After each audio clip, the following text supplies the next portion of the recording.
coming out early on Sunday morning. Thanks for getting up around the world and tuning into the middle of New York City, the heart of New York City.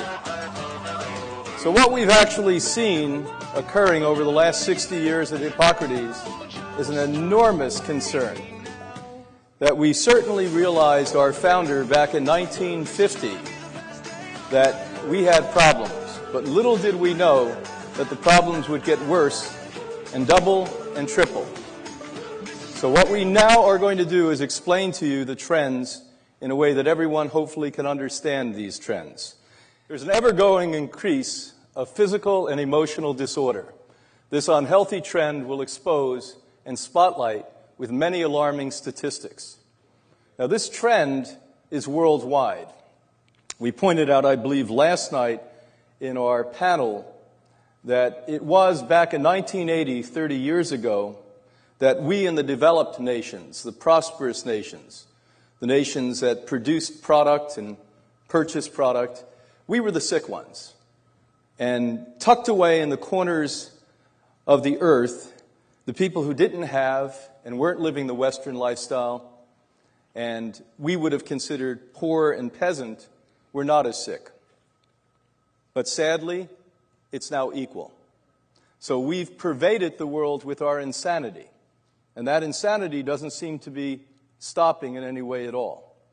As we export out globally our disorder, psychological, spiritual, emotional, and economic disorder, we're now polluting every person on the planet Earth. What's really interesting to me is to see these trends occurring and nobody at all being alarmed about it. Not one person standing up in governments anywhere in the world.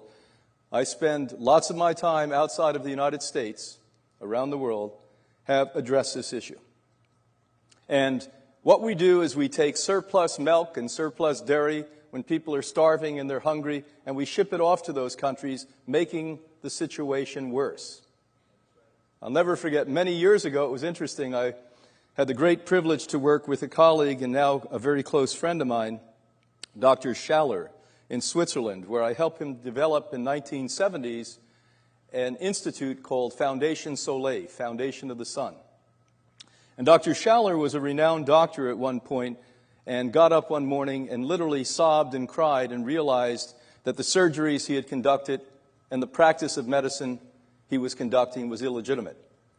And cracked a book open and looked up the word doctor, and although he was well credentialed, for the first time realized that the word doctor comes from teacher. And on the spot decided he would become a teacher and didn't get his secretary or didn't get his nurses to call his patients, individually called each patient and said to them, here's the doctor I'm going to refer you to. Went back, studied naturopathic chiropractic medicine, practiced that for 3 years, and realized it was still illegitimate because he was telling people how he could make them well.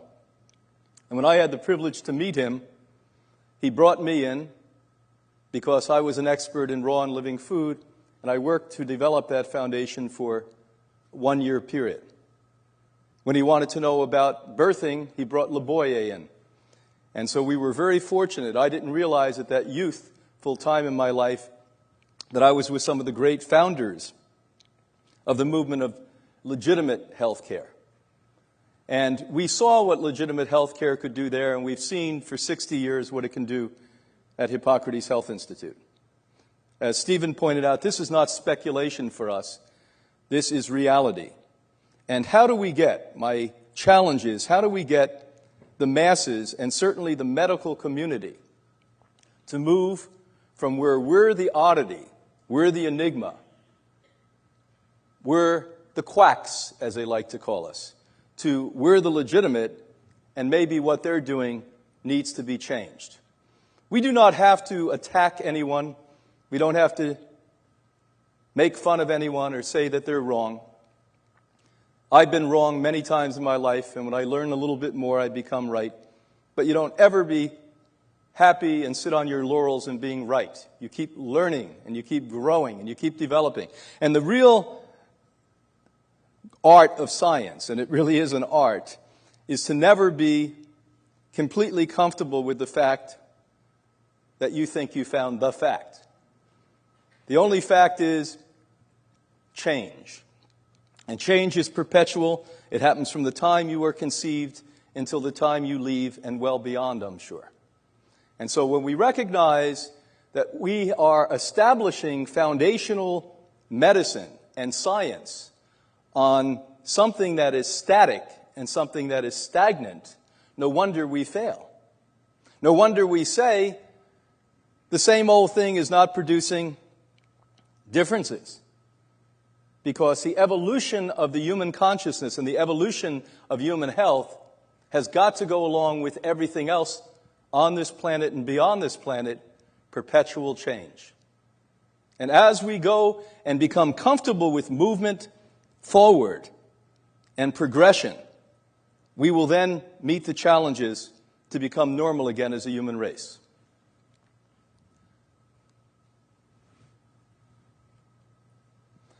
Five leading causes of death by year just in the United States. Now look at these diseases here. Influenza, pneumonia, kidney disease, stroke, cancer, and heart disease. Every single one of those diseases are preventable. Certainly, you can prevent them from killing you. Why do people die of something as simple as a flu? That's what influenza is. Anyone have any idea? Well, somebody said it beautifully yesterday, and I don't recall who. They said, you already have the best doctor in the world. I think it was a young lady standing here asking a question. And that doctor is called the immune system. And that immune system needs to have a friend. And that friend has to be you. That's simple. And if you're friendly with your immune system, you do things like sleep enough. You do things like drink pure water and enough of it. You do things like exercise. You do things like eat food that's not going to tax the body but nourish the body and come out very easily. All of these things are living, truthful examples that you like the immune system. If you do anything other than what we've just suggested, or go halfway, the immune system doesn't trust you. Would you trust you? And the answer is no. Oh my God, she's up again at night. Look at that, I'm dehydrated once again. Oh my gosh, what is that thing they just put down here? Oh my God, it's a carcass of an animal. How do I get rid of that? Well, I take 3 days to push that out of my body. 3 days to push it out of my body. And do you know what energy it takes to push that out of my body? And oh my God, what is that dripping on top of me? Oh, it's greasy. It's yogurt. I know he saw the commercial on the Russians who live to 100 eating yogurt, but it's still greasy. So this immune system is phenomenal. Now what's ironic is over the 42 years I've done my work, and fortunately worked with the sickest people in the world. I don't know how I fell into that as a boy in my 20s, but right off the bat, the only people that would listen to us, frankly, were people who were told you're going to die and there's no other option. They all thought we were hippies. What am I going to listen? I went to the top doctor at the top university. And we're going to say, sprouts are going to heal you? The only people that would listen in those days were desperate. Boy, were they desperate. And we'd give them the sprouts. And I guess that little immune system starts to say, okay. And they start to get well. But ironically, when we tell people that Hippocrates doesn't heal anyone, none of these doctors this weekend have the ability to heal you. That's egocentric, ignorant, and why do you want to be lied to? We cannot heal you. But the best doctor, the teacher, as Dr. Schaller found out, can teach you to heal yourself. Why? Quite simply, this is elemental. Because we may be experts in one thing. It's not modern medicine, it's immunity. So if we can just train you and teach you to respect yourself, it's really self-respect first. Not sprouts first, self-respect first. Then all at once we have somebody who has an immune system that starts to say, my gosh, I'm going to start to do what I was meant to do to begin with. And ironically, when they go out and tell the doctors what I've just told them, the doctors say, oh, the immune system has nothing to do with cancer. Now, can you imagine that? Now, how the heck can an oncologist, who's not just a doctor, but a really bright doctor, academically trained at the top of their list, how can they say something as ignorant as that? Well, because there's a disconnect. In modern medicine, what we've literally done is convinced the doctors that the tools they use supersede the biology of perpetual time. Can you imagine that? That the evolution of humanity that made us this extraordinary creature isn't as significant as what we've learned in the last 75 years. Wow. You talk about arrogance. You think that's a little bit arrogant? Well, I do. So this is a problem, and these diseases are all correctable. Look, kidney disease. That was something I see occasionally 40 years ago. Now I'm seeing 25-year-old kids come in with kidney disease. You know why? High animal protein diets. High animal protein diets. I want to give you a kidney disorder. All I do is give you that meat. I used to eat meat 5 times a day, by the way. My desserts would be fried kibasi. Wasn't bad enough. I had to fry it in what? Butter. Then I'd actually dip it in ice cream. Get that picture? Now that's a little exaggeration, but butter I did. I did dip it in butter, which is worse than ice cream, by the way. And you got to understand, no wonder the kidneys break down, because this massive amount of undigested protein tries to filter through the kidney, and with the amount of uric acid that this puts into the body, it's impossible. So it would be like me giving you acid from a car battery and hoping that you function after that. How many of you think you would function after you drank car battery acid? I hope you wouldn't think you'd function. Look at the next thing over here. Strokes. Yesterday, Dr. Deal so wisely reminded me that why we get dementia is clogged ventricles. And as you saw the other day in a presentation, that by the time most people are 80, you're lucky you have 10, 15% of that vein able to punch blood through it. 80-year-old people, the average person in Europe, the United States, Australia, etc. 10, 15% of the blood that go through, carrying the nutrition, carrying the oxygen, carrying the water to the brain that we spoke about yesterday. So no wonder we end up with a stroke. Picture this. It's no different than me putting my hands around your neck and squeezing your throat. What would the result of that be? You'd be gasping for air and dying. You are literally doing that through improper choices of diet. Lack of movement and exercise. And stress. First thing that you stress. What do? You stop doing what? And how many of you think you're a little stressed here? Raise your hand. Those who didn't raise your hand, you're lunatics. Every single one of us are stressed. As calm as I think I am, I'm probably 100 times more stressed than a man would have been in 1900. Because we are bombarded by information. We are bombarded by noise and sound and lights. We are overwhelmed with information. And so we're all walking around with stress. Now, if you retire and move to the Himalayas and Om 24 hours a day, you probably will have triple the stress somebody did 100 years ago. The rest of us, forget it. Look at this next one, cancer. I guess when you say Hippocrates, we work with all kinds of people, and thank God an ever-emerging group of healthy people come to us. It's sort of awkward for Dr. Anna Marie and I. We're so used to heroic measures. You know, when somebody comes who's healthy, we do the heroic things, and boy, do they get well quick. Boy, do these people get well quick. It's like amazing. And why shouldn't the person with cancer and the person who comes to stay young and vital and youthful get the same program? Because you don't say, oh, well, compromise because you're healthy, we'll give you something less. How about that idea? You should say, wait, I'm being cheated. Give me part of the money back. I want what the guy who healed cancer got. Why shouldn't you? And as a good athlete, a gold medalist years ago in one of our films said, there is no different need from an athlete who's expelling and utilizing energy and a person fighting a catastrophic disease. We all need maximum energy. Never look for, ask for, or apply less than maximum energy.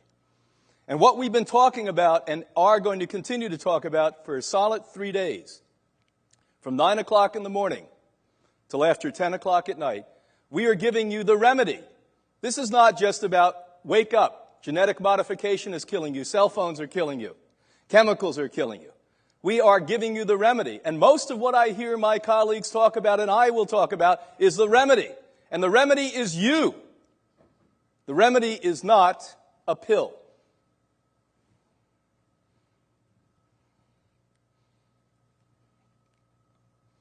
Cancer takes the lead. As you can see, cancer is outpacing heart disease as a leading cause of death in the United States now.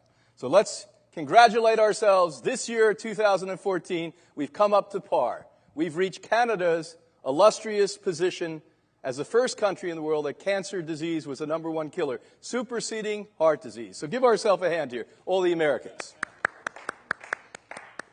Now, the people who flew in here from all over the world boo to us. Say, boo, please don't export that cancer to us. All right, that's our gal. Here we go. Now, look at this business. Cancer has already become the leading cause through Canada. What is this? Now, to me, it's a little strange. I'm in Canada. I'll be in Canada at the end of this month. Nice people. Canadians are nice. They're always smiling. Yeah. They always talk. There's rosy cheeks. They have this gigantic country. I think it's the largest landmass in the world, the most water of anyone in the world. Smiling, happy. And they were the first country in the world that had cancer.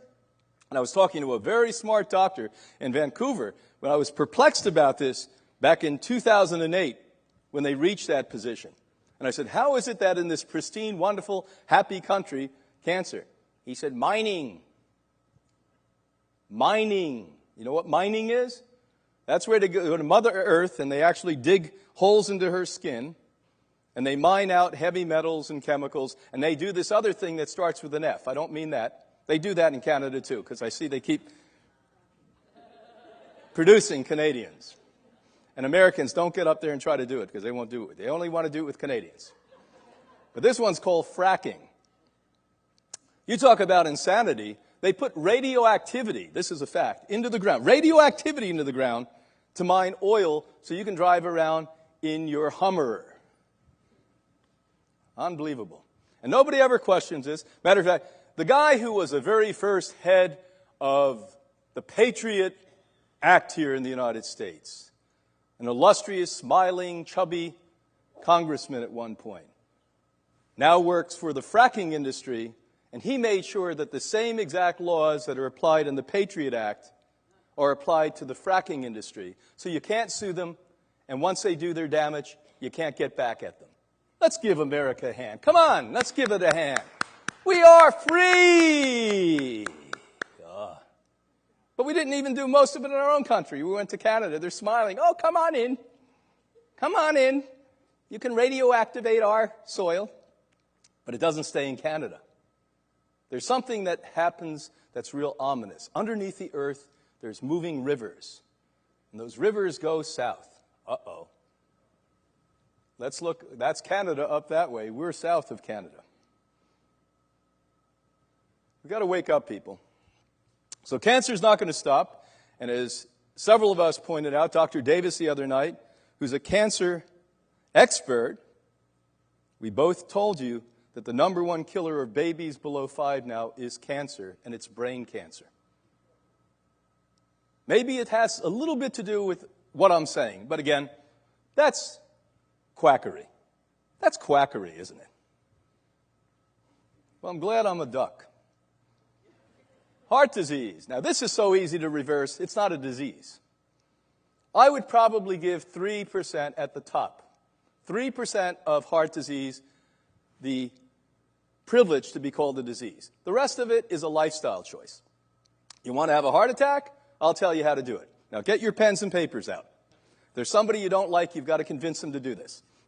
Because this will surely give you a heart attack. You don't move and you get under stress. That is #1 and #2. Don't move. That was my former life. I didn't move and I was angry all the time. Now, do you think that anger and non-movement have something to do with one another? You bet they do. Because when you move, something called dopamine and neuroreceptor sites in the brain work, and serotonin comes up from the intestinal tract, and these are called happy juices. So the more you move, the happier you are. That's why back in the 70s, when we hippies were writing books, there was the zen of running. We didn't know what the hell we were talking about, but we knew we felt good after running, right? Because chemistry, brain chemistry, and body chemistry was working, and the happy juices were there. So when you're fat and sitting around and angry all the time, no wonder. And then the next thing you do is you say, well, that's not enough to kill me. Let me start packing up my body with undigestible saturated fats. That's a really good idea on top of all this other stuff. And so then you're eating all of this stuff. You know, people say, eggs, the real food. What's real about an egg? How many of you would take an egg without taking it out of its shell and swallow it? Now think of that. Would you how many? Maybe at the circus you'd see somebody do this. But if you cannot take an egg and put it in your mouth and swallow it, why the hell would you be eating it to begin with? If you're not willing to run in the field after the steer and jump on the steer and slaughter the steer and then cut it down and take its jugular vein and drink the blood out of its neck, why would you be eating it? If you're not willing to get on your knees, genuflect and pray, God, thank you for giving me food, and suck from the breast of a cow, why are you drinking it? Start putting 2 to 2 together, people. Wake up. Don't think, well, Dr. Shmahuki Fanuki Kalaka said I should eat milk. Get over this stuff. Would you get on your knees and suck from the breast of a cow? If so, drink milk and be arrested by the New York State Troopers. Honest to God, we're out of our minds. Heart disease, although number 2 now, sadly, it's very, very unhappy. Heart disease is, can you imagine, they have heart disease conventions now. And all the hearts get together and say, boy, we were number 1 for almost a century. We were killing people as good as anyone could kill. And these bastards called the cancer guys came along here. So they're a little unhappy. Now, they're going to try to catch up. You can watch. There's going to be a battle now for a few years between cancer and heart disease. But sadly, cancer is going to win. And just because we match it in 2014, we anticipate by the year 2025 that cancer will be hitting about 65% of the population that's alive. And by the year 2050, we conservatively estimate that 80% of the people alive will have cancer, unless we put the brakes on. And when I go out to medical conferences and I speak, they always grab me because they know I'm going to tell the truth to you. They don't like that. And they say, now please, soft pedal. Slow down. Don't be so aggressive talking about cancer. And when you speak about cancer, don't say it's a catastrophic disease. Say it's a chronic disease. It's a C word. It's a C word. Just say it's chronic. And I say to them, what are you trying to do? Get the public to believe that it's normal to have cancer? And what do you think the answer is? Yes. What do you think the answer is? It's not normal to have cancer. It's not normal to have the non-disease called heart disease. It's not normal to have diabetes. But if you've been brainwashed, all of this stuff can seem normal to you. Now, here's a doctor that came to us. Carmine, who's here with us, this is a buddy of his. The Italians in Canada stick together. He's an Italian doctor. Now, again, he and Carmine speak all of the time because he says, hey, how can we give up pasta? I'm not sure. But if you go to Hippocrates, maybe for 3 weeks they can get pasta out of your diet. So he not only comes, he was afraid to come alone. He brings his entire family. That's what I do when I'm afraid. I bring Anna Maria along. Please come. Let test it on you. We brave men. He was at a high risk for heart attacks before this visit to Hippocrates. His father had suffered a heart attack and his mother a stroke. His health measures indicated he was next. And he was next. I mean, he was like all my buddies here in the New York area, my Italian buddies. Hey, what are you talking about? We would go out when I was a kid and go to the pizza joints, and we would each eat an entire pizza. Now, can you imagine that? How often? 3-4 times a week. Because that's where the girls hung out. Hey! And we had to sort of look sexy eating pizza. It's sort of hard. You ever try to be sexy eating pizza? You burn your mouth. Oh! Can I have a red mark over it? Not bad enough you have pimples on your face. But red didn't really work well. So this guy comes, a conventional doctor. Thank God Carmine's such a lovely human being, and he convinced his friend. He said, hey, I like you enough. I don't want you to die. Those other guys over there, I'm not going to send them to Hippocrates. After attending the Life Transformation Program, his health markers normalized, plus he lost weight and released his mental fog. His practice overnight went to telling people to eat this way. A conventional doctor for more than 30 years, that's what we need. It's not, they're bad guys, we're good guys, the pharmaceuticals are bad. Those days are over. War never works. Separation never works. Hatred never works. Join the flock. Dr. Deal knows this well because Dr. Deal joined a brilliant guy who wasn't a doctor, thank God. That's why he was brilliant. Pritikin, who basically said, let's not put a wedge between us. Let's get all the doctors who had heart problems and invite them to work with us. A lot of them retired. They said, well, gee, I'm going to die, and I'm 40 years old, I'm going to die from heart disease. So Pritikin would call them up and say, hey, would you like to come work? I'll give you money, and I'll feed you right. And if in 6 months or a year you don't get better, you can leave. Isn't that how he got people? You think that's a brilliant plan to get employees? Yeah. So there's another doctor joining the troop of thousands and thousands of doctors worldwide because they had a personal experience. So if you have a doctor, don't be angry at them. Hug them, kiss them, love them, and invite them to take back their lives. Take back your life. We're here to help you. We're not your enemy. We're your friend. This is the saddest thing that Anna Marie and I do. Several times a year I have tears in my eyes and I actually cry because as tough as you get working with these serious diseases over the year, you never get that tough when you see somebody that looks like my little boy, my little girl, my grandchild. You never get that tough. These are human beings. These aren't numbers and statistics. The war on cancer has been lost, and now the enemy is abducting our children. And I mean that literally. I want you to get that vivid picture in your mind. President Nixon, who was obviously a little corrupt, he was actually good in some ways. Usually these guys are, the bad guys are always good guys. He did more for the environment than any president in the history of America. Did you know that? All the good environmental laws were put in. He finished the racial problems in this country and put in place laws. But he was also a bum. But one of the things he did, because he really believed he could have a war on cancer, because we were supposedly having the greatest brains in medical science in the United States, we will have a war and we will conquer cancer. And by the year 2000, I remember this, by the year 2000, there will no longer be cancer in America. And we have utterly lost that war. Now, since we lost the war and there's all these bodies called men and women laying all over the land, we had to go and start to get the other ones. And the other ones are our little boys, our little girls. And that's what the enemy's doing. Pretty sad, isn't it?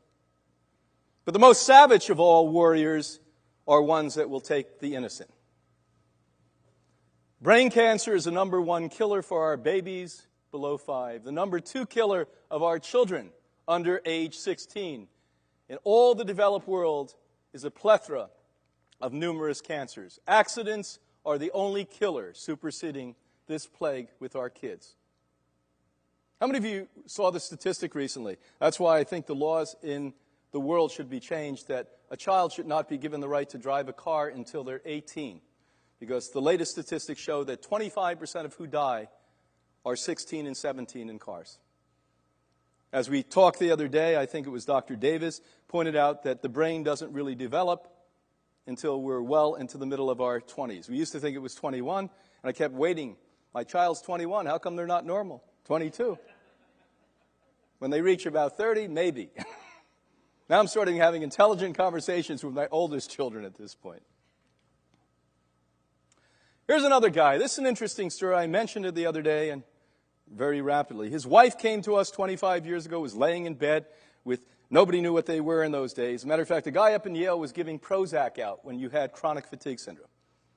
Remember that? How many of you guys remember that? The remedy for chronic fatigue syndrome is given antidepressants.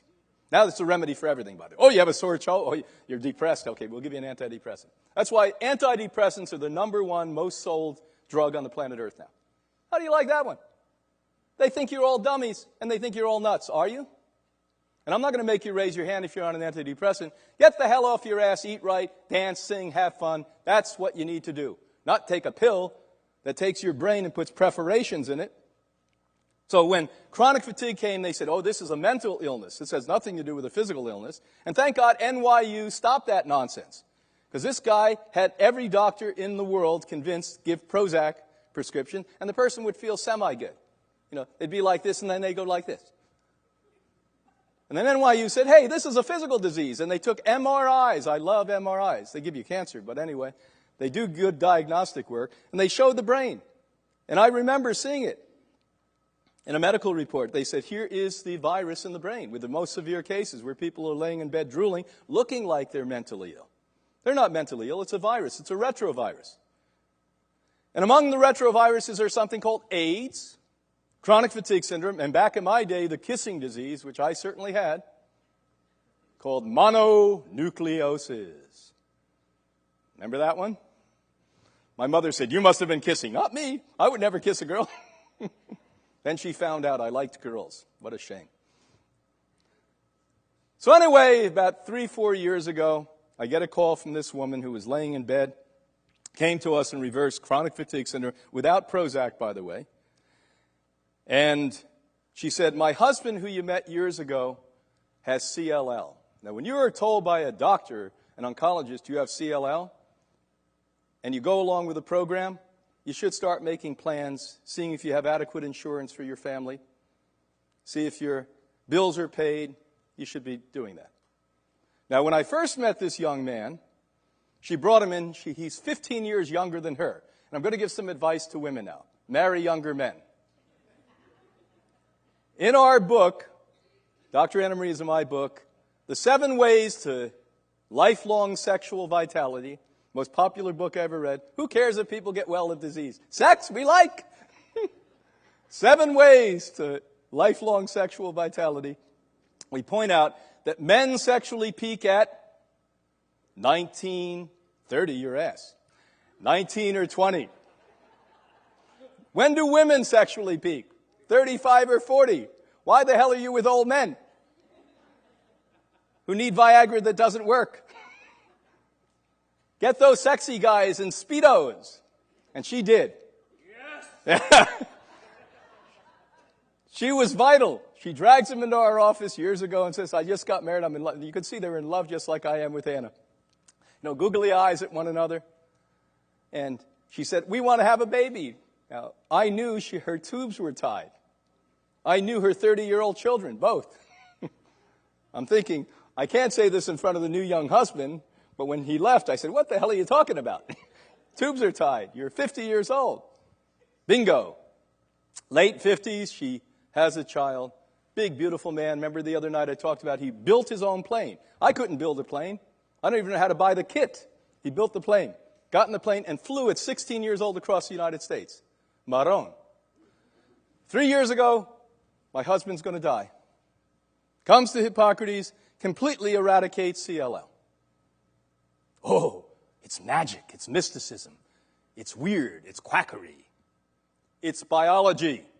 It's authentic, transparent, legitimate biology that heals the body, called immunity.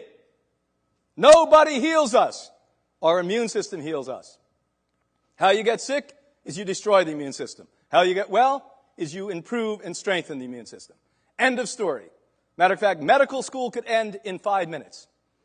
Hello, everyone that wants to be a doctor, raise your hand. Come on, raise our hands here. Let's take an oath. I want to be a doctor. My first and foremost objective is to do everything possible to make my immune system strong and healthy. Now let's because remember, I am the director of Hippocrates. I can do this. So put the other hand up. Now you're going to be doctors. I'm going to give you the Hippocrates oath. I am going to follow Hippocrates, the father of Western medicine's instruction. I will do no harm, and let food be my medicine. Congratulations, doctors. Give yourself a hand. Charles was diagnosed with chronic lymphatic leukemia. The cancer was discovered at an early stage, and his doctors told him he would have to chemo or bone marrow transplant, which, by the way, we now know do not work. Instead of following their wait-and-see advice, Charles took responsibility for his own health. He attended the Institute, and now he is running marathons. His cancer is in remission. And he's the first man that said, we have got to have a national, then international distribution of living foods. So his new project is to create, so it makes it easy for all of you worldwide eventually, to pick up the phone and say, I want my week's menu of food that heals, and it will come to your house. So then you won't have any damn excuse. It's too hard to do. Excuses are for weak people. Prostate cancer, oh, a big one. Now don't look at that, ladies. Yes, this is a 19-year-old boy. The men are going to hate me after this, the older men are going to hate me. Over the decades, the incidence of prostate cancer have steadily risen. I mean, I never heard of prostate cancer. It was so rare when I began my work. I said, where's the prostate? Not really. It was almost like that. Nobody had to deal with prostate in those days.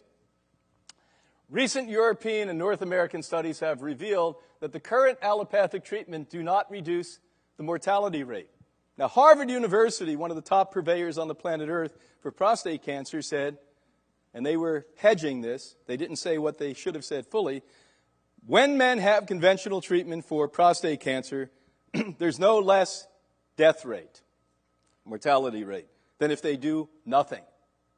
But the Europeans did a better job. They took the 10 most impressive studies, empirically well done, brilliantly done. They looked at the 10 studies and said that there is a greater life expectancy for people who do not do the treatment, much greater than people who do the treatment. Interesting, isn't it? So what did they just say? Now, it's not me saying this. Who's saying this? Their colleagues in mainstream medical research. And as Dr. Greger so brilliantly does, this guy is like wonderful. He's a beanhead with a humor. I like him. He's like a really smart guy that has a sense of humor. That's like an oddity. And all he does is look at research. I'd go nuts if I did what he did. Research. He said to me yesterday, I'm going to send you research. Now, be warned, it's a lot. And bottom line is, the research shows us this. But why then do we continue on this catastrophic path of treating people when it has no positive effect, and by the way, has a negative effect in most cases? Why do we then, as Dr. Deal so well said the other day, take the artery out of the leg and put it here, expecting that within a matter of months that this person's going to be back in again?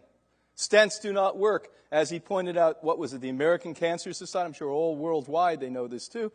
They don't work unless you do it right away, just to prevent a person from dying on the spot. I'm all for that. Emergency medicine. You're having a heart attack, don't eat sprouts right away. That's not going to help you.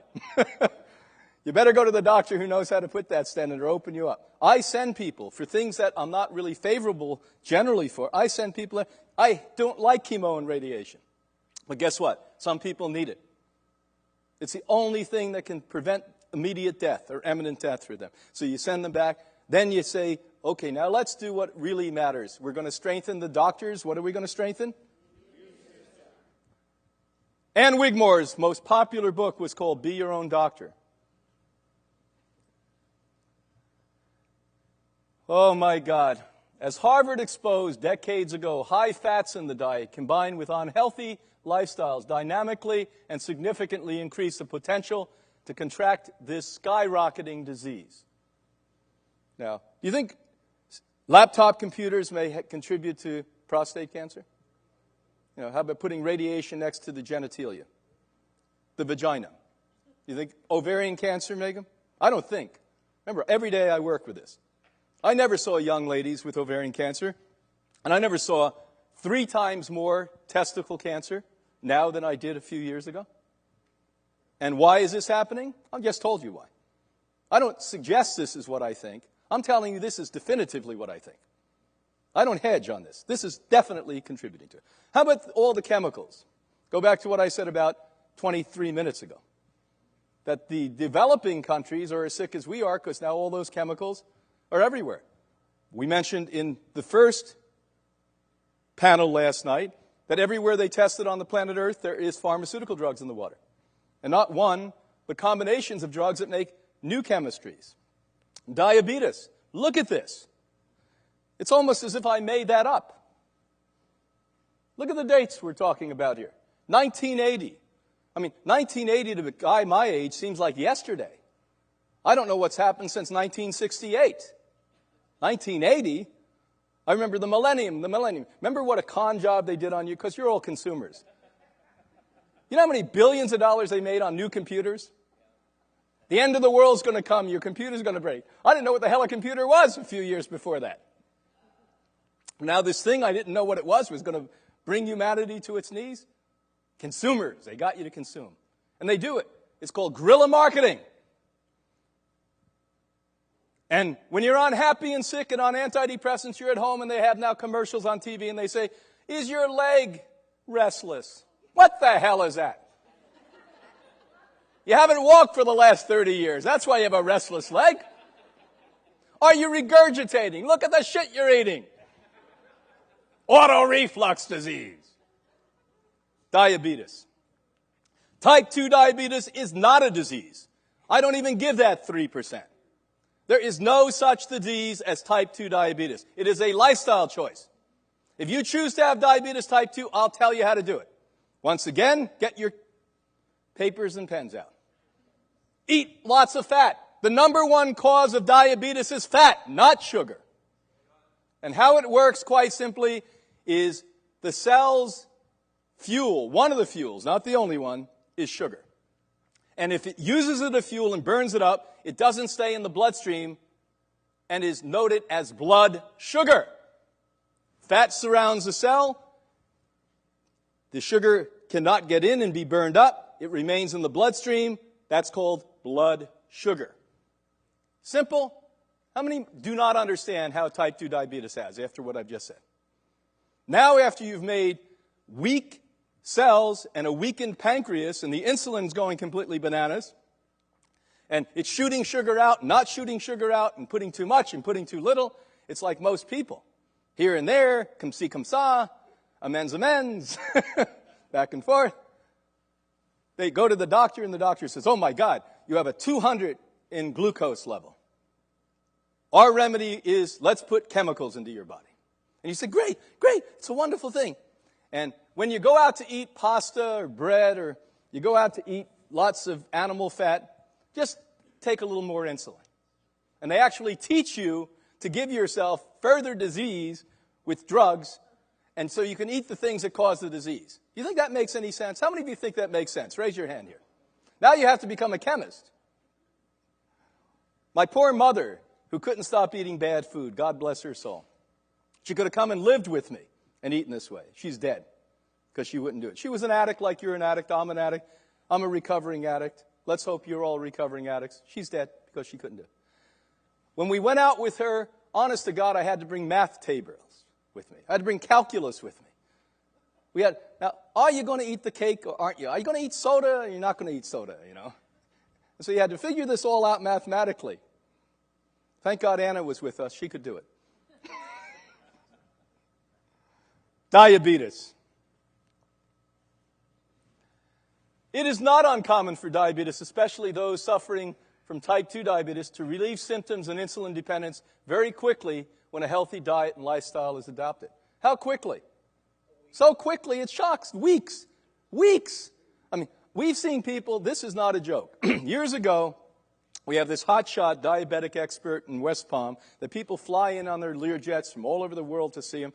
And his patients kept saying, we got to go to that place, Hippocrates, because 2 of his patients came who were lifelong diabetics, chronic disease, always going to take the insulin, and within the program came off insulin.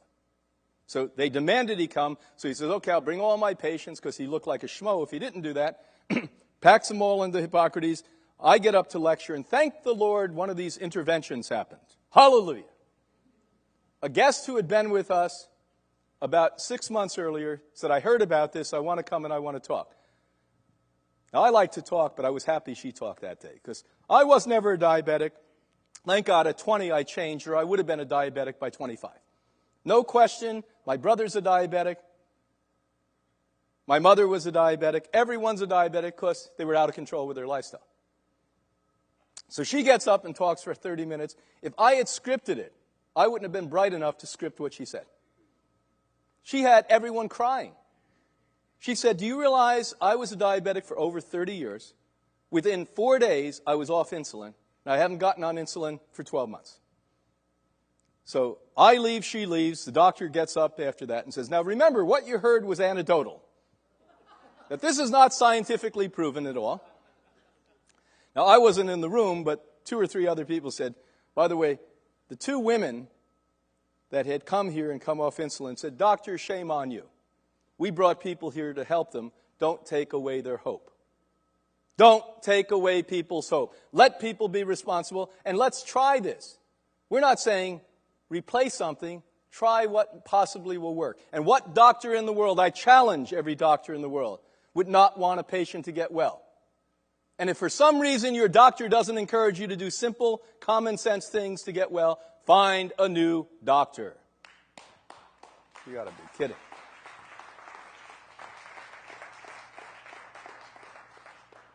So here's this Canadian smiling. How many Canadians are here? Raise your hand. How do you say that word, ya? Ya, A, I love that. A, he's one of these A guys from out in Alberta. I love him, smiling. What are you all smiling about there? Couldn't be the fracking. In only 3 days, Jack was off the insulin he had been on for years. I forget how many, 10, 12 years he'd been on insulin. Now he was completely symptom-free. He went from 4 shots a day to none. In how many days? My friend, Dr. Cousins, he said, I'm worried about working with cancer. I said, we'll throw you diabetes. You want a real job? I said, you're in your 70s now. For the rest of your life, you can just deal with diabetes. So he wrote a job on diabetes. If all I did is work with diabetes, I'd quit. I'd be bored. That's simple. His secondary concern of hypertension and H. pylori bacteria were also banished after adopting the vegan living food diet. Now, by the way, let's not mislead you. We also gave him herbs for the H. pylori. You don't just get rid of H. pylori through diet 99% of the time.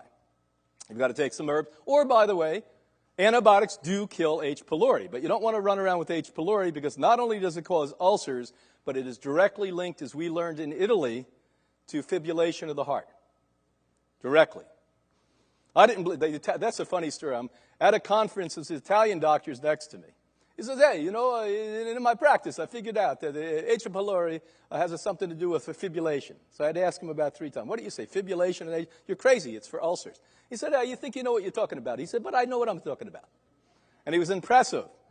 So I came back and I got some of our affluent guests with H. pylori, and I said, can we do extra test on you? And we found out that he was right. About 3 or 4 out of 10 have H. pylori who are also having fibrillation. It's not the only cause. Long-term magnesium deficiency is the only cause. Not the only cause, a major cause. MS, Parkinson's, Lou Gehrig's disease. As we increase what? Our muscular and nerve degeneration disease that are sharply increasing as the earth, we share in further saturation with deadly chemicals, heavy metals, and other pollutants. There is no doubt in any legitimate doctor who bothers to look beyond their bifocals that why they have many more people with these diseases is because they are contaminated. Now, MS in general, as Anna's going to be talking about today, is a microbe that attacks the brain, but is exacerbated by heavy metals, chemicals, all of the things that we talked about. And that's why about 10 to 15% of the people who are diagnosed with MS do not have MS. They have heavy metal toxins in the brain. But sadly, 80 to 85, maybe 90% of them literally do have a microbe plus the heavy metal. Pretty scary stuff.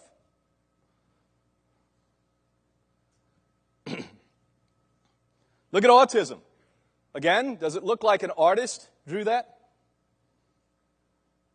If that doesn't look like scary, And these are the numbers they print and publish. We're going to give you the real numbers now.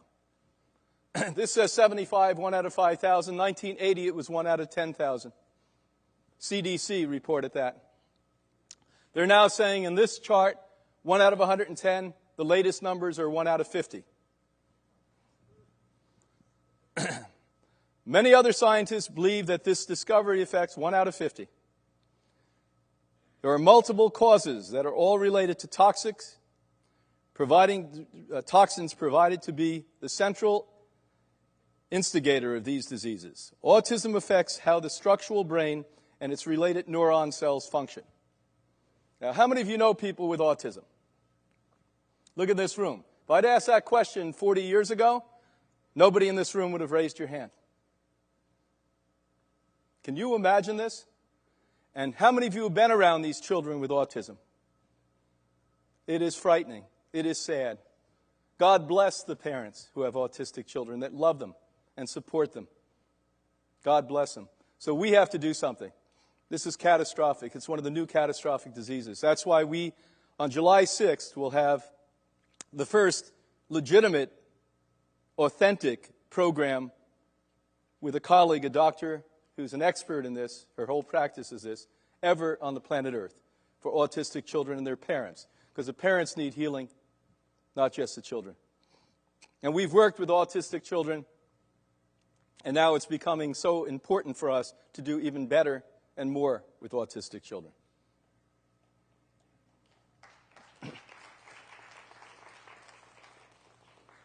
Our species is hard at work manifesting self-destruction.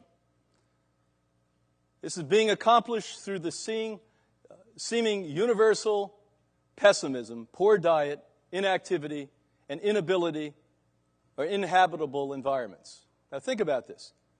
Look at what we have there. This is in a nutshell what we've talked about this entire 3-day weekend.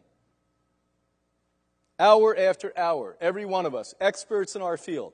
I figured out last evening that if you put together all the experience that we have sitting here with you this weekend, over 480 years, of work has been accomplished by the faculty who's been here teaching you this weekend. So I want to honor them and give them a hand. Dr. Anna Marie and I have, in combination, well over 80 years of work, working with the sickest people in the world. And most important, forget that. That sounds good, big deal. Working with sick people, a lot of doctors work with sick people, but what happens? We apply lifestyle and see the results of that. Now, lifestyle, sadly, once again, has first to do with the mind. If I could, which I said the other day, it's a laughable thing, but I mean this. I don't mean this as a joke. If I could give you lobotomies, if I could get rid of your negativity, your stupidity, your insanity, your habitual patterns, every one of you could get well. The biggest hurdle we have, and it took me a long time because I didn't believe in this nonsense called psychology. I used to think if I just changed the diet, everyone would get well. Forget it. You could eat exactly like me, exercise as much as me, drink pure water, live in a good environment, have a wonderful life, a relationship. But if you're not happy, you're going to croak. You're going to croak. So the happy factor is really the most important factor. And so your first and foremost job as doctors, because all of you are doctors now, you took the oath. You took the Hippocrates oath. Have to first and foremost make yourself happy so that you can infect others with happiness. And if you're a walking, talking, living example of happy, guess what? People want it. But they're not going to come to you and tell you want it. They're going to call you names. They're going to call you strange, odd, queer. Something's odd. They're eccentric. But why they're calling you that is they want what you have. They want what you have. This little sweet lady, 81-year-old, said, she was sick from the time she was 14. When you said that, my heart broke. Imagine, when I was 14, all I wanted to do was get mononucleosis.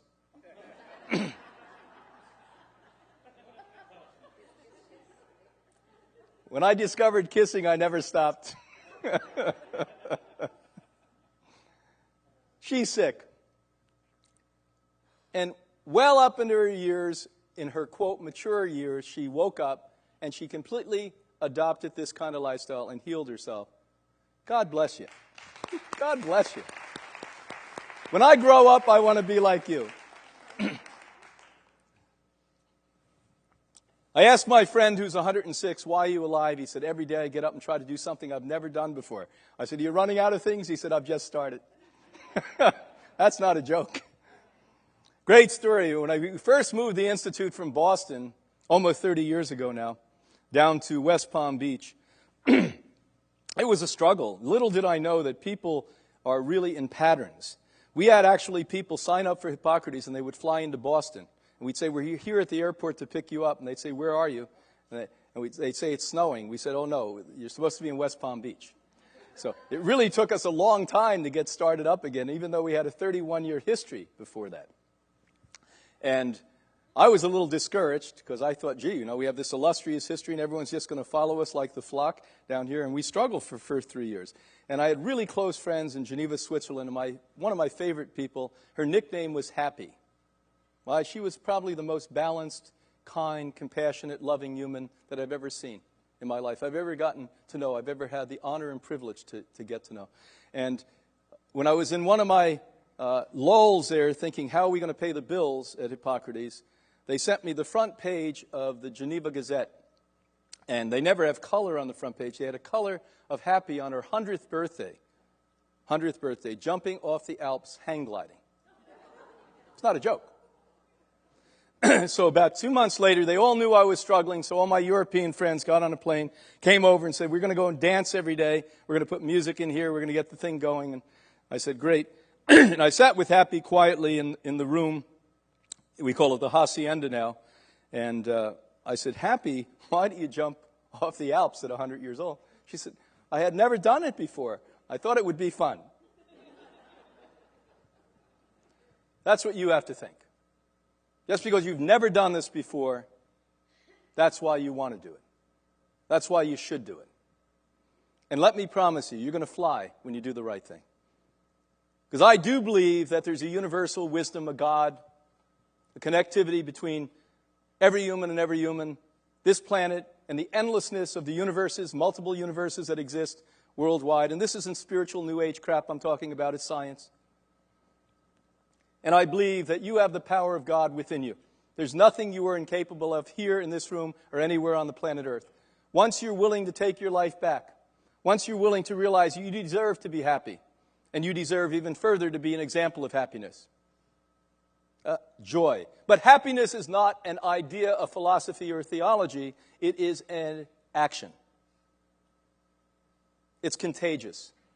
You've got to fall in love with constant elation and expect that that's the normal state of affairs. Oh, there's always been war. Everyone's always hated. Forget it. I don't need to be told what I know is wrong. You don't need to repeat what you know is wrong. You need to say things as I had to do at the beginning. I was so negative. I had to say uncomfortable things to myself like I deserve it. I didn't believe I deserved it. I didn't believe that things would turn out right at the end. I didn't know that the world was an easy place to live. And I was a privileged young man that grew up in the United States of America, or you in Europe. I didn't know that. But you better know that now, and you better thank God every single minute of your life by action. Not by philosophy. God doesn't need you to pray to them. God needs you to be godly. And to be godly is to be well, to be sharing, to be happy, to be healthy, to be kind, to be compassionate, and most important, to be truthful, to be honest. It's not always easy to tell the truth. I learned that. I thought as soon as I told the truth, people would like me. The opposite result occurred. I've been called every name in the book, and I welcome it. Because I realize, by the way, that I would have been there yelling at me at one point too. Because I was an example of what I was incapable of doing. Be compassionate for those who resist you. Those of you who purport you're Christians should get the example of Jesus Christ, who was literally on the cross and forgiving the guy that's stabbing him in the side. That's humanity. Martin Luther King, who predicted 12 hours before his death, I won't make it with you, but it's okay. you're going to make it. And boy, have we. Have we gone a long way since those days. Mandela, who was inside of a jail, 27 years. They tried to kill him 7 times unsuccessfully. And he got out and hugged and loved and gave respect to his oppressors. That's humanity. And they're not exceptional people. You're the exception if you're not them. Remember that.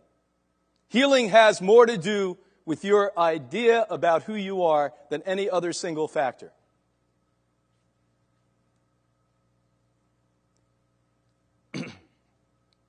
My good friends who are here,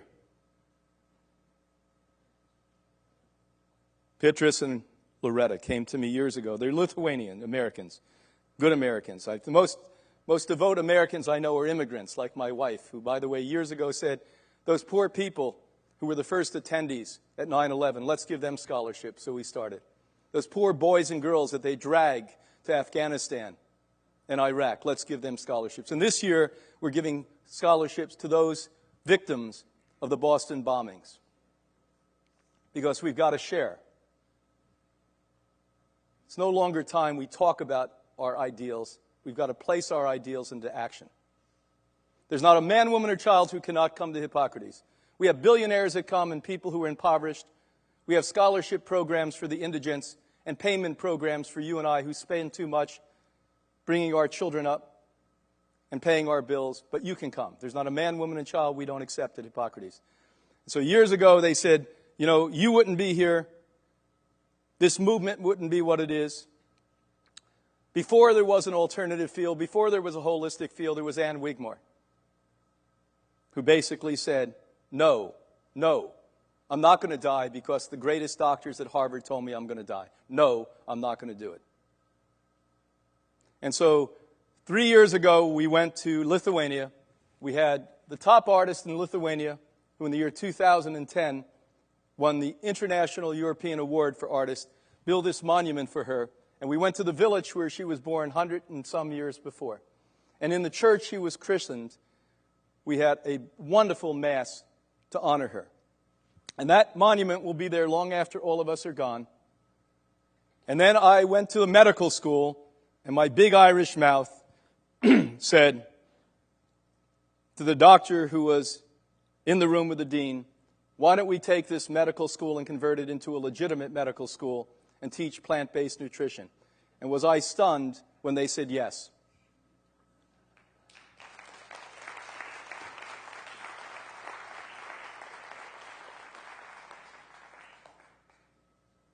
God bless these people in Lithuania. Yesterday I was told that this man was just asked to head the entire arena of healthcare in his country of Lithuania, the same man that agreed to this. So let's give them a hand.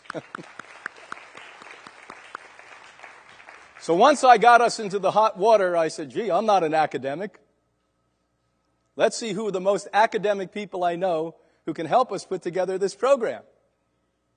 And it was pretty easy. I looked at my buddies, Dr. Campbell and Dr. Esselstyn.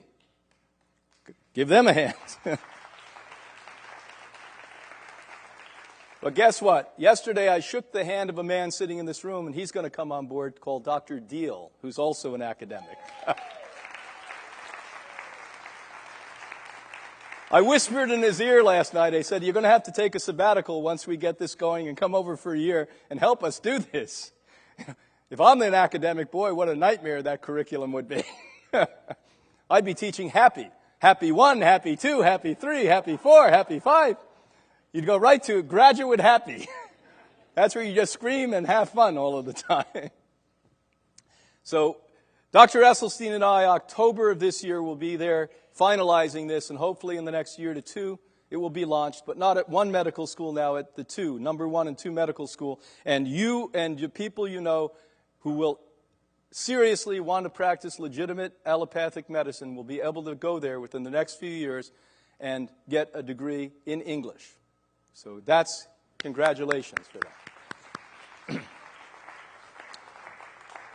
Here we are actually putting together plaques. Some of you have money, some of you don't. If you have money, please put some money into those plaques. They're going to go to establishing this medical school, to keeping this perpetual love fest going on in this welcoming country. You know, it's a brand new country. They actually threw the Russians out back in 1991. It's a brand new country, and they're just like adolescent, wonderful, innocent kids who say, we want to be doing the right thing. Isn't that nice? Isn't that nice? The road ahead. These challenges are surmountable.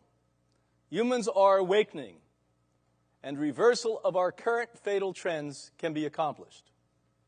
As we conquer our fears and learn to appreciate our infinite abilities, we will recapture our birthright of total health and complete happiness and compassionate sharing. Isn't that what we want?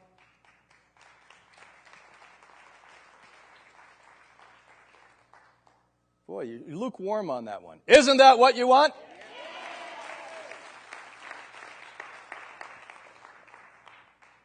Now, how are you going to become happy when you just have all these problems? Everything's perception. Did you realize that? Whenever I think I have a problem, I say, oh, what a fool I am. I just think I have a problem. Now, it's hard to say that when you're in the middle of a problem, I know. If you could just back away from things, get, as my buddy says, 60 miles above it, and look at the big landscape of things. As I always suggest to people, one of the most brilliant psychotherapists that I had work with me, Natalie Cabot-Nagel in Boston, I said, how are you so brilliant at what you do? She said, I never give advice. I said, well, how can you change people without telling them what to do? She said, that's the problem that psychotherapists make. They tell me what they need. That's the problem psychotherapists. You know why? How they make money? They keep going back. Now, didn't you tell me you had this problem back in 1962? Let's talk about the problem again. But doctor, I've been here 10 years talking about the problem. Let's talk once more about the problem. It's a good way to keep the money going, right? But how about if you get in the room with somebody and say to them, talk to me. Tell me about all the negative things in your life and all the positive things. This is what I'm suggesting to you, by the way. Get into the room with you tonight. Look in the mirror and think about all the negative things and positive things. Now, sadly, your mind is focused on the negative because we've been taught that the negative is the compilation of who we are, that the struggle is what makes us strong. Struggle doesn't make you strong. It wears the hell down you. And the overwhelming majority of what you and I have experienced is positive. When the psychologists analyzed insane people like Adolf Hitler, they realized that 90% of his life was positive. What did he choose to focus in on? The negative. If you choose to turn into the negative or think of the negative, maybe you won't be Adolf Hitler, but you're going to kill yourself. You may not try to wipe out the masses, you'll wipe yourself out. As sure as I'm sitting here. You'll wipe yourself out. And bottom line is, why she was brilliant, she'd say, for 45 minutes. Never say a word. So people think, oh, good, she's listening. First doctor I ever had listen to me. And she said, I'd only write down the things they said that were positive. In the last 15 minutes, I'd show them that's who they are. You follow what I just said? That's what you have to do. Look in the mirror, figure out all the positive things. And boy, you could keep writing and writing. You could be writing for 5 days. Look at all this. When I was this, when I was 1, when I was 5. I had wonderful parents. I had a great time. I had this great teacher that loved me, this great coach that helped me. And you can have this overwhelm. That's who you are. We will change humanity one person at a time.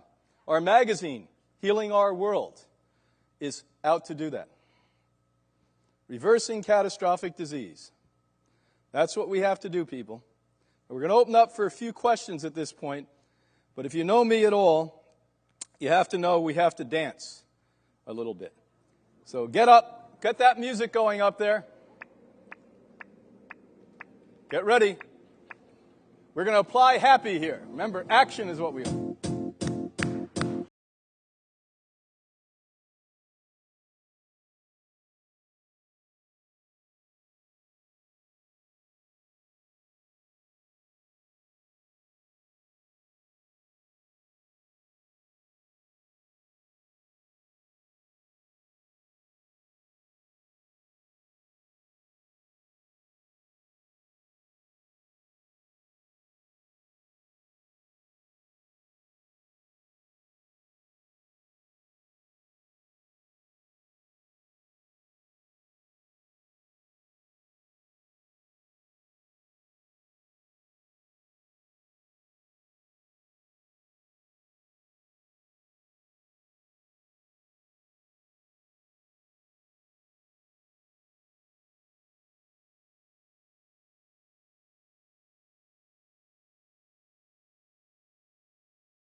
God bless black people. I love black people.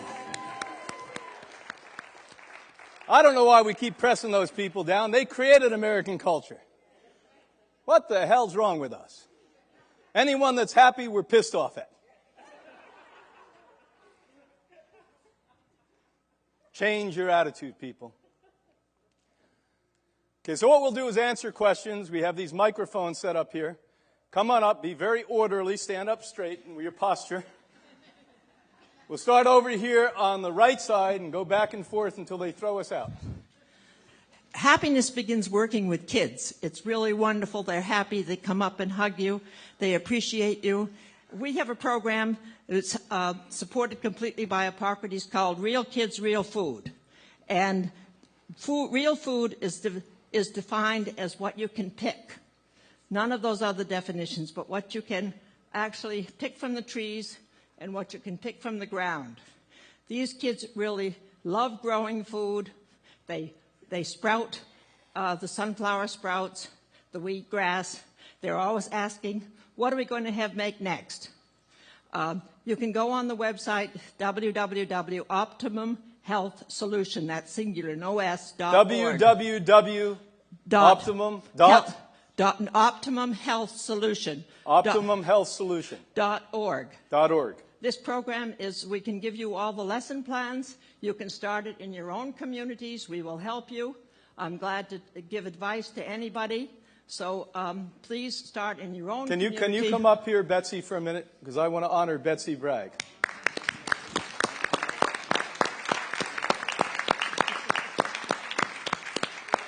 God bless you, Betsy.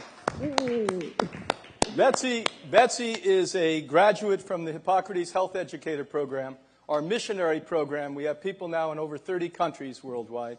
And this year, in 2013-14, she's going to win the award from Hippocrates as a most important person. He didn't tell me yet. This woman goes into the poorest areas of Boston, Massachusetts, and teaches living food programs and sustainability, true sustainability, the type that we spoke about Dr. Oppenlander yesterday. Honor this woman for what she does.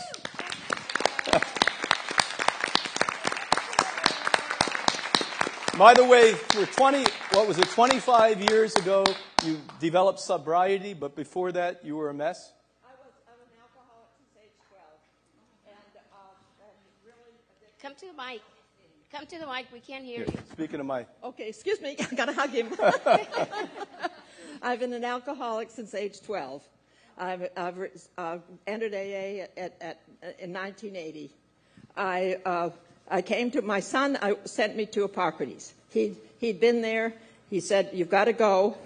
I owed him $7,000, and he said, "Mom, you owe me nothing if you'll go to Hippocrates." And it transformed my life. I had terrible arthritis. I couldn't sleep through the night. I could hardly move. I was so acidic. I was still addicted to food. The cravings absolutely lifted for sugar and flour. Absolutely amazing. My arthritis lifted too. I'm back on the ski slopes. I'm back kayaking. I'm 80 years old and very happy and going strong. God bless you. God bless you. Pretty soon I'm going to stop telling Hippocrates to give me payments. Isn't it? This is the payment here. This is like amazing, isn't it? Luz, another friend. Good morning. How many of you were here last night? Okay, great. So out of your inspiration and the doctors that were here, I made a commitment, right? And I called my husband, Michael E. Gerber, and I said, save the date. And he said, for what? I said, we're doing an event at our property. He said, what? So he didn't know, but now he does. So now we have a website, The Real Truth About Love. Because on Valentine's Day, Brian has taught me that it's all about love. And unless we love ourselves and really thrive, we can't make a difference to another person. And I thought I loved myself. I was incontinent for 16 years. I had asthma for 16 years. I went to Lyme. I've had all kinds of issues that I've healed myself. And Dr. Ann Wigmore was my personal mentor. And Brian is now my personal mentor. So he's carrying on that legacy of Dr. Ann Wigmore. So we together as a community are taking this legacy to the world forever. Why? For our children, for our children's children. So we have a website. It's called The Real Truth About Love. And if you can remember that, you can write, I love my woo, which means I love me. What is it? You. We. And everyone else. And the universe. Yes. Because that's what we're here for, is to create a new future for our children's children. So please join us. Tonight you can go to our website, I love my woo. If you can remember the real truth about love. Join us. Michael is excited, and we're looking forward to meeting you all February 14th, 2015, which is a weekend, and we already have 11 doctors, some from here, that will be there to bring you amazing information for our transformation. Wonderful. In California. Okay, they've just given me the stop sign, but we'll quickly answer 2 more questions, and then we'll have to take a break, and Dr. Anna Maria will come up. Yes. Thanks for your presentation. You mentioned there are times where you would recommend a stent or something, emergency, guy's having a heart attack. Makes perfect sense. But you also mentioned that there's also a time where you would recommend chemo. Yeah. And I'd like you to elaborate when that time would It's a rarity, but we often see where people have such invasive cancers that they're strangling an organ in the person's body. Now, the immune system heals, but sadly it doesn't heal as rapidly as we'd like it to sometimes. So if a person is going to have an organ collapse, a heart stop, a liver stop, because it has no function, because the cancer is that invasive in it, there's only one option that we know of on the planet Earth today. Now, that option is going to change, because in Europe they're doing in mainstream allopathic medicine very serious work that may take a generation or more of what we call immune-boosting biological treatments for cancer. But at this point, sadly, I'd rather save the person's life and then hopefully give them the encouragement and support to rebuild their system. But that's a rarity. It's the exception to the rule. Most of this stuff is thrown to you if you sneeze. Oh, you have this, you have that. We're preempting it. Well, look at the numbers. Look at the statistics. Look at my buddy, Michael Anderson's documentary called Healing Cancer from the Inside. That's a must for any of you that have cancer. Last question, I'll answer questions outside. I don't have a question. I'd like to be an encouragement here. A couple years ago, at the age of 72, I'm now 74, I said, what can I do? And then I started to think about my grandchildren and on, and I couldn't stop. I thought, it goes on and on. So I began some programs in schools with gardens. And then from you yourself started to teach in the schools? Yes, started in schools, and then the kids bring the stuff in from the garden, and we teach them how to eat it and how to make smoothies and all kinds of things. So I just want to encourage you, locally, just start anywhere, and it'll start to just blossom. Isn't that beautiful? Okay, we're going to put some music on and transition. God bless, be well. Doctors, heal thyself.